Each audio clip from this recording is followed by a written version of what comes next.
नमस्कार। आप सभी का एक बार पुनः ओम डिजिटल स्टडी के इस ऑनलाइन लर्निंग प्लेटफॉर्म पर बहुत-बहुत स्वागत, अभिनंदन। राजस्थान माध्यमिक शिक्षा बोर्ड के द्वारा रीट पात्रता परीक्षा का आयोजन करवाया, उसके बाद में आपकी प्रश्न पत्र भी जारी कर दिए और आंसर की भी है वो आज जारी कर दी गई है। तो इस आंसर की को लेकर के अब जो है बहुत सारे अभ्यर्थी तो इस आंसर की से अपने पेपर का मिलान करके उन्होंने अपना स्वयं का रिजल्ट आप लोगों ने वो डिक्लेयर भी कर लिया है।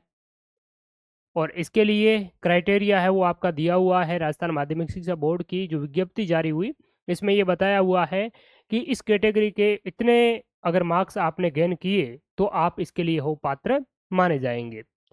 फिर भी अभी जो आंसर की आपकी जारी हुई है ये एक प्रोविजनल प्रारंभिक आंसर की है, मॉडल आंसर की इसको हम कह सकते हैं।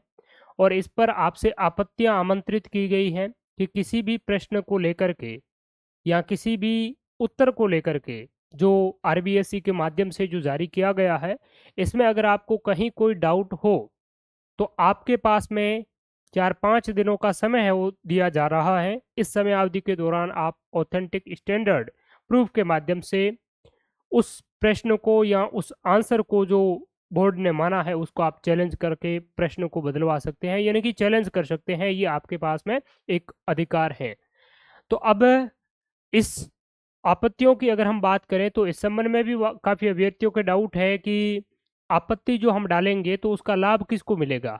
क्या एक अभ्यर्थी जिसने आपत्ति ऑब्जेक्शन डाला है उसको लाभ मिलेगा या फिर एंटायर सारे अभ्यर्थियों को इसका लाभ मिलेगा। तो इस चीज़ पर भी हम डिस्कस करेंगे।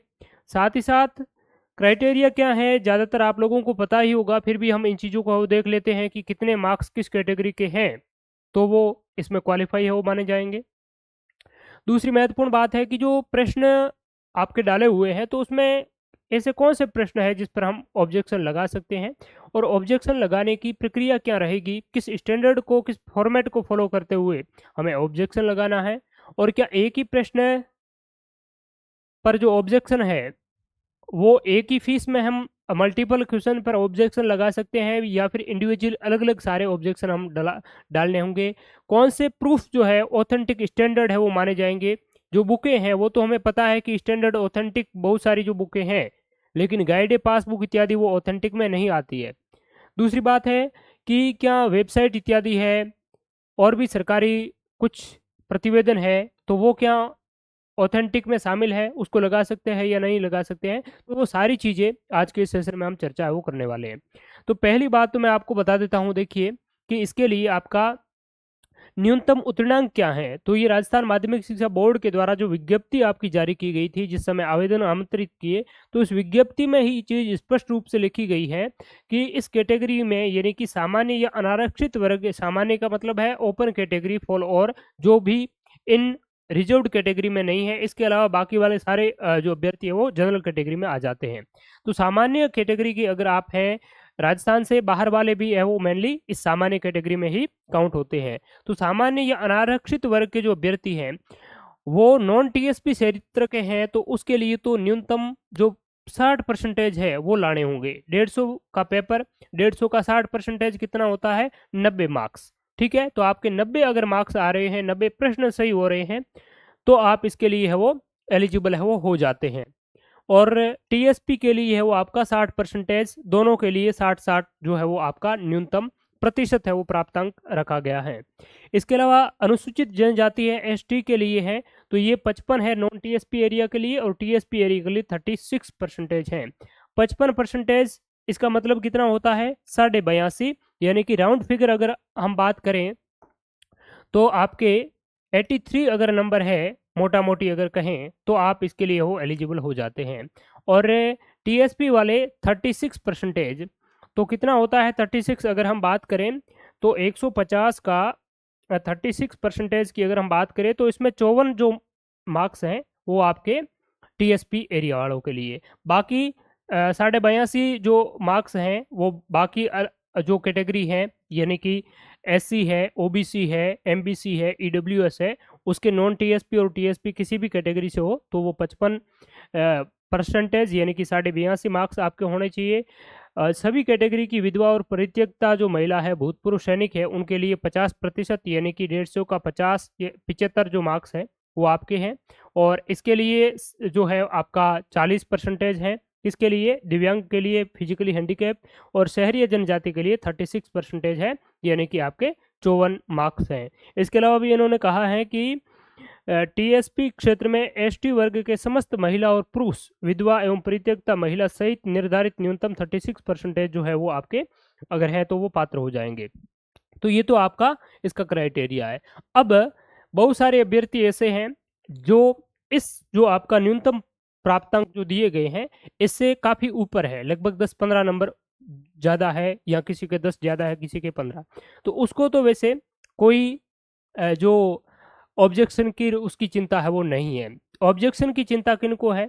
जो इसके आसपास में है, यानी कि जिस कैटेगरी से आप संबंध रखते हैं, तो उसमें 82 किसके, किसी के 80 है, किसी के 85 है। तो वो भी अगर नॉर्मलाइजेशन सेकंड लेवल में हो तो वो भी आपका डावाडोल है वो हो सकते हैं। तो इनको लेकर के आप लोगों को थोड़ा सा अवेयर भी रहना है, क्योंकि पात्रता परीक्षा अगर क्लियर नहीं हो पाई तो फिर जो है वो मुख्य परीक्षा का आपके लिए कोई औचित्य इस बार है वो नहीं रह जाता है। तो इसीलिए आप अपना पेपर है वो अच्छी तरीके से आंसर की का मिलान करिए।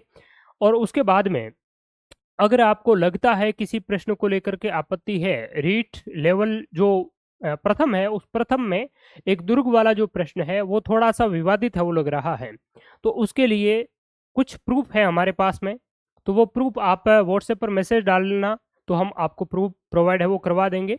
इसके अलावा भी आप अपने स्तर पर देखिए, क्योंकि कहा जाता है ना, खुद मुए बिना मुक्ति नहीं होती है। ठीक है, तो अगर आप स्वयं अपने स्तर पर रिसर्च करेंगे इन चीज़ों की, तो ही आपका जो है वो बेड़ा पार होने वाला है। क्योंकि जो लैंग्वेज है, जैसे हिंदी है, संस्कृत है, उसमें एक दो प्रश्न ऐसे हैं जो हो सकते हैं आपके उसमें आपको बोनस अंक मिल जाए, या अगर डिलीट प्रश्न होता है तो डिलीट का मतलब यहाँ बोनस अंक होता है, इससे किसी को नेगेटिव नुकसान नहीं है। ठीक है, दूसरी बात है दो आंसर है, अगर किसी प्रश्न में दो आंसर सही हो रहे हैं, एक से अधिक आंसर सही हो रहे हैं, तो वो दोनों आंसरों को ही साथ में पैरेलली है वो मान करके चल रहे हैं। अब जो आपकी आंसर की आई है, तो उसमें भी एक जगह आपको किसी जो लैंग्वेज है या किसी सब्जेक्ट है, तो उसमें आपको एक तो बोनस है वो देखने को मिलेगा, और एक इस प्रकार से देखने को मिलेगा जैसे सी है और ऑब्लिक बी है, तो ये दोनों ही उन्होंने आंसर माने। तो इसका क्या मतलब होता है? तो सी और बी दोनों है, इसका मतलब है जिन्होंने सी आंसर ऑप्ट किया है, प्रश्न में सी विकल्प को चुना है, उसका भी प्रश्न सही है, और जिसने बी चुना है उसका भी प्रश्न सही है। ठीक है, तो सी और बी दोनों ही करने वाले के सही उस प्रश्न को माना गया है, यानी कि दोनों को मार्क्स मिल जाएंगे।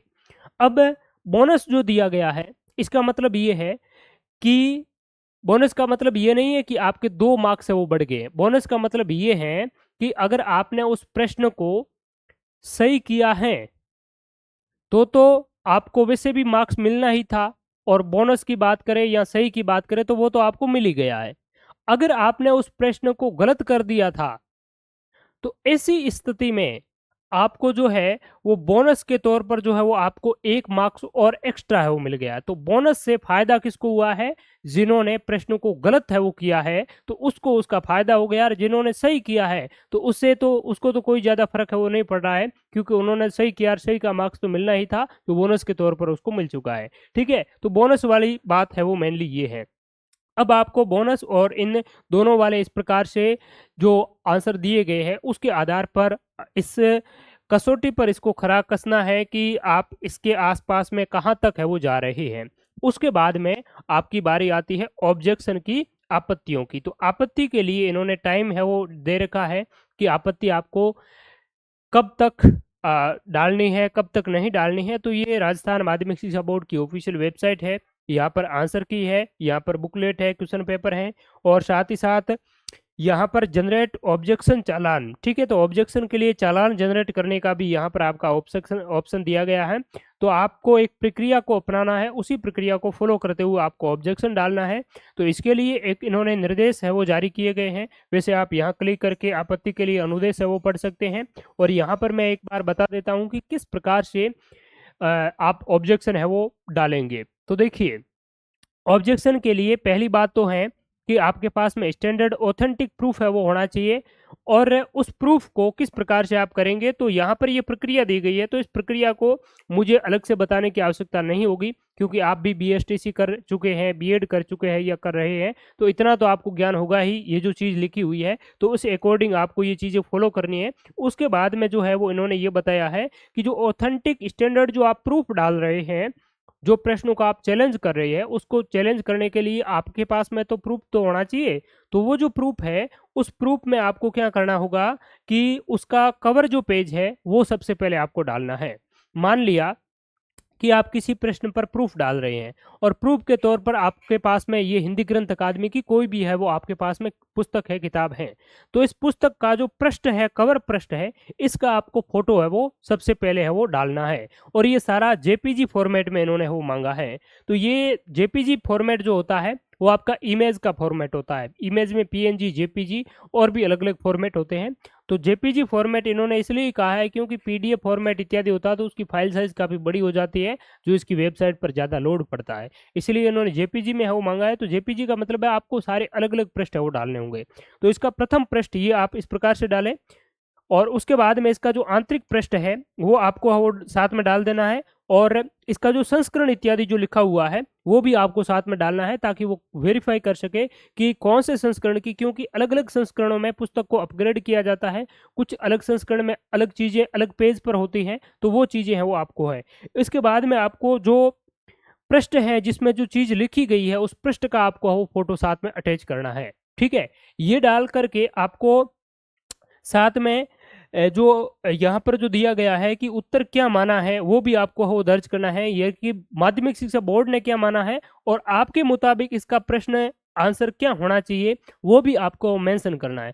दूसरी बात है, इन लोगों को समझाने के लिए आपको अपने आधार पर अपना जो वक्तव्य है, स्टेटमेंट लिखना है कि इस किताब में ये चीज़ है, उसका आंसर ये माना गया है, जबकि आपने ये माना है, इसलिए ये जो प्रश्न है या तो आप विलोपित किया जाना, यानी कि जो सिचुएशन बन रही है, जिस ऑब्जेक्शन के रूप में जो सिचुएशन बन रही है, अगर दो ऑप्शन किसी में सही हो रहे हैं तो आपको कहना है इसमें एक और दो भी सही है, इसलिए मैंने दो किया है, अतः मेरा भी जो है आप सही है, इसलिए इस प्रश्न का आंसर आप है वो चेंज करें, या दोनों को सही माने, या ये बोनस देने योग्य है, प्रश्न डिलीट होने योग्य है, इसलिए इस प्रश्न का बोनस अंक है वो दिया जाए। जो चीज़ है वो आपको स्पष्ट रूप से है वो स्पष्टीकरण के साथ में आप लिखेंगे तो आपका ऑब्जेक्शन और ज़्यादा है वो वजनदार होगा, मजबूत होगा। ठीक है, दूसरी बात है कि ऑब्जेक्शन डालेंगे तो उस ऑब्जेक्शन के लिए आपको एक प्रश्न के लिए 300 रुपये की फीस है वो पे करना होगा, जो थोड़ा सा आपके लिए कॉस्टली भी है।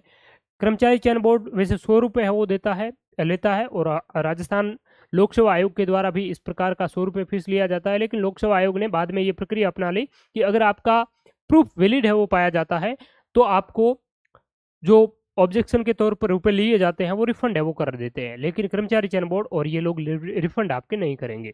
ठीक है, तो ये इस प्रकार से आपको वो ऑब्जेक्शन है वो डालना है, और प्रत्येक प्रश्न के लिए आपको अलग अलग ऑब्जेक्शन में ये सारी प्रक्रिया अपनानी है। इसके लिए चालान जनरेट करना है, चालान जनरेट करने के बाद में ही आपका ऑब्जेक्शन है वो कंसिडर किया जाएगा। वैसे आप ऑब्जेक्शन अपलोड कर देंगे, चालान नहीं काटा आपने, 300 रुपये फीस का पे नहीं किया, तो फिर आपका ऑब्जेक्शन वैसे ही पड़ा रहेगा, उस ऑब्जेक्शन पर विचार नहीं किया जाएगा। ठीक है, तो प्रत्येक प्रश्न के लिए अलग अलग ऑब्जेक्शन।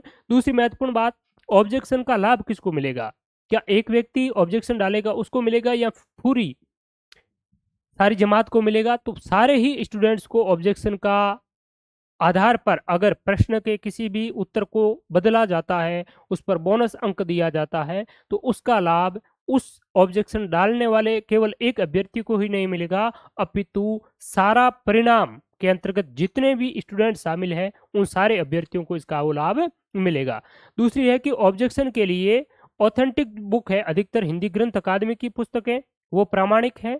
भारत सरकार की कोई भी जो प्रतिवेदन होते हैं, वार्षिक प्रशासनिक प्रतिवेदन होते हैं जो संसद में रखे जाते हैं, विधानसभा में रखे जाते हैं, वो प्रतिवेदन भी आप है वो डाल सकते हैं, वो भी ऑथेंटिक है, और उसके आधार पर आरपीएससी ने, कर्मचारी चयन बोर्ड ने बहुत बार आंसर को बदला है। ठीक है, तो वो भी आपका है, उसका भी अगर आप कहेंगे उसका लेखक क्या लिखेंगे, संस्करण क्या लिखेंगे, तो वो उसका लेखक संस्करण नहीं, उसका ऊपरी जो पृष्ठ होता है और वो कब का प्रकाशित हुआ है और उसका स्रोत क्या है, वो आपको लिख करके वो डाल देना है। ठीक बात है।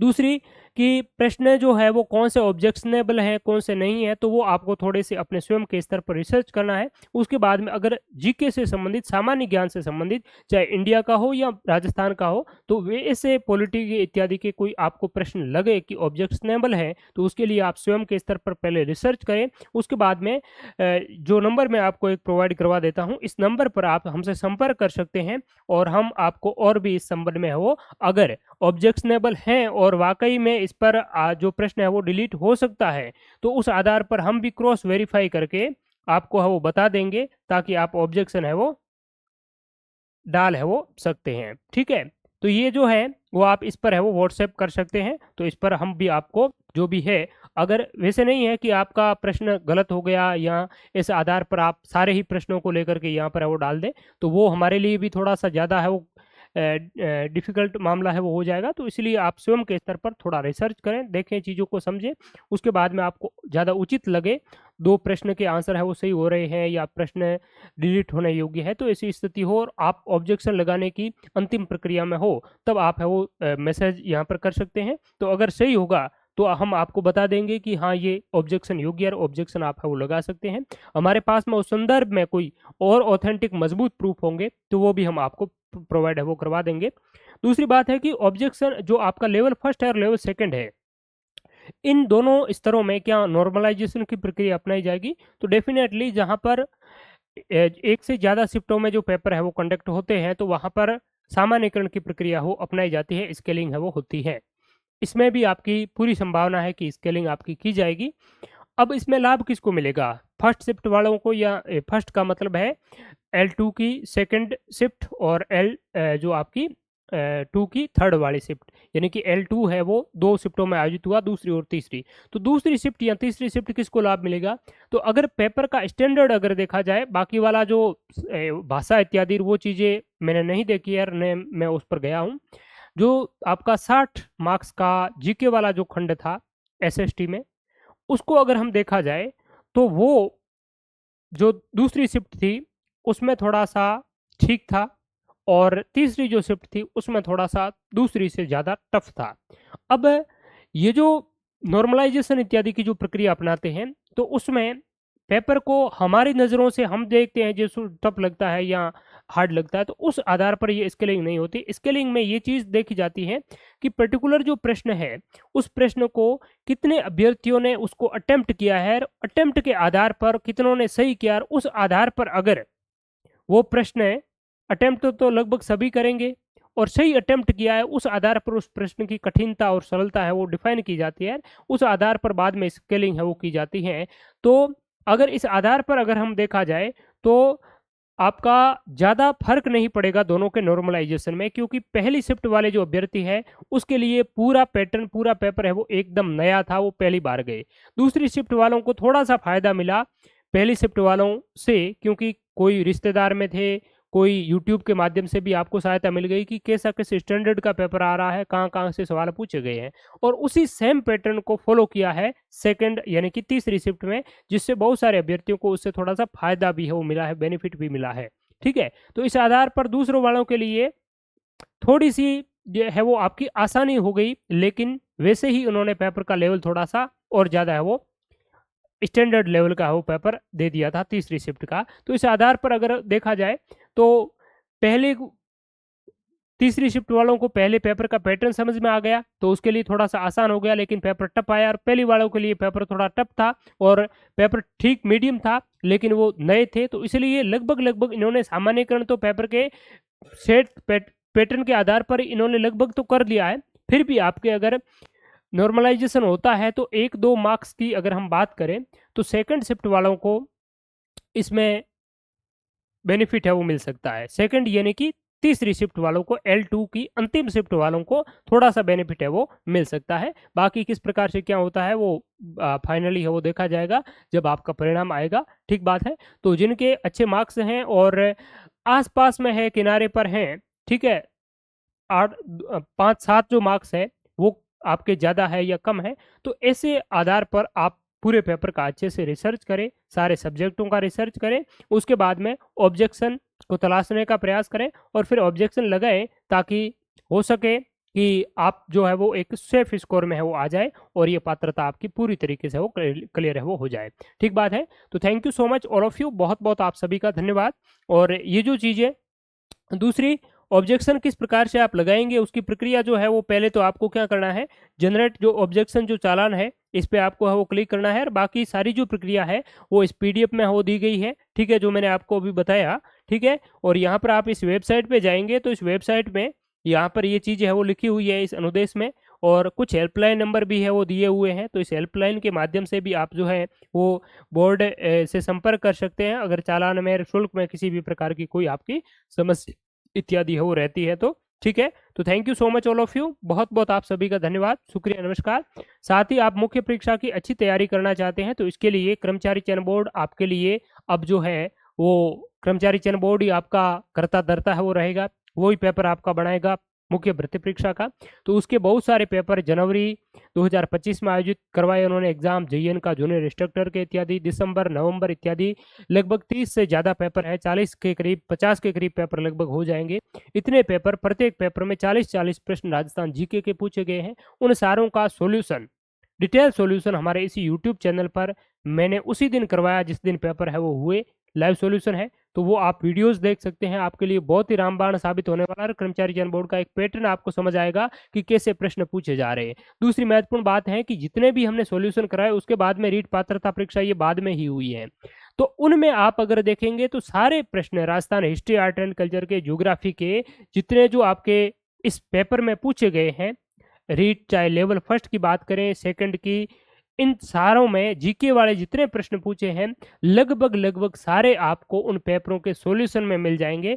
मेरे के द्वारा जो सॉल्यूशन जो करवाया गया है उसमें केवल प्रश्न उत्तर नहीं बताया है, प्रश्न के आसपास में और महत्वपूर्ण जो फैक्ट है वो बताए गए हैं, और उसके आसपास वाली सारी चीजें आपके परीक्षा में जो रीट परीक्षा में पूछी गई है, इस पात्रता परीक्षा में पूछी गई है, वो सारी आपको मिल जाएगी, ताकि आप एक परीक्षण कर सकते हैं कि जो हमारे द्वारा आपको जो दिया गया एक स्टडी मटेरियल है या हमारे द्वारा जो अनुभव आपके साथ में जो शेयर किया जा रहा है वो एग्जाम पॉइंट ऑफ व्यू से कितना महत्वपूर्ण है और कितनी उसमें आपको चीज़ें सीखने को मिल रही हैं, वो आप स्वयं भी परीक्षण है वो कर सकते हैं। ठीक है, तो thank you so much all of you, बहुत बहुत धन्यवाद। इसी के साथ में आप अगर मुख्य परीक्षा में सामान्य ज्ञान का बहुत अच्छा वेटेज है और उसको आप अगर बहुत अच्छी तरीके से तैयार करना चाहते हैं, जिसमें हम पूरे शैक्षिक परिदृश्य को भी आपको करवाएंगे, history, art and culture, geography इत्यादि टेस्ट के साथ में सारी चीज़ें, प्रीवियस पेपर्स आपको वो अवेलेबल करवाएंगे, और ऑथेंटिक जो किताबें हैं उनके माध्यम से और भी कंटेंट है वो आपको प्रोवाइड करवाएंगे। तो ऑल ओवर आपकी जो तैयारी है वो हमारे मोबाइल एप्लीकेशन के माध्यम से आप है वो कर सकते हैं, और इस पर फिलहाल के लिए 50% की विशेष छूट भी उपलब्ध है। तो आप पेमेंट जैसे ही प्रोसेस करेंगे तो वहाँ पर आपको डिस्काउंट का ऑप्शन भी मिल जाएगा, तो इस डिस्काउंट ऑफर के साथ में आप इस महत्वपूर्ण बेहतरीन क्लासेज का है वो हिस्सा बन सकते हैं और अपनी सफलता को सुनिश्चित कर सकते हैं। ठीक बात है, तो thank you so much all of you, बहुत बहुत धन्यवाद। और जो मैंने नंबर बताया इस नंबर पर आप संपर्क कर सकते हैं, और किसी भी प्रकार की कोई ऑब्जेक्शन से संबंधित क्वेरी हो या कोई जो आपके सोर्स इत्यादि की आवश्यकता हो तो हम जरूर आपकी हेल्प करेंगे, आप जरूर है वो वहाँ पर कनेक्ट हो सकते हैं। ठीक है, तो thank you so much all of you, बहुत बहुत धन्यवाद। इसकी जो आंसर की है, पेपर्स इत्यादि है वो हमारे टेलीग्राम चैनल ओम डिजिटल स्टडी पर मिल जाएंगे, और ये जो क्यूआर कोड आप देख रहे हैं इसको स्कैन करके या प्ले स्टोर पर Om digital study learning app search करके आप हमारे मोबाइल एप्लीकेशन का है वो हिस्सा बन सकते हैं, उसको डाउनलोड है वो करके उसमें सारी चीज़ें आपको वो मिल जाएगी। ठीक बात है, तो thank you so much all of you, सभी का बहुत बहुत धन्यवाद, शुक्रिया, जय हिंद।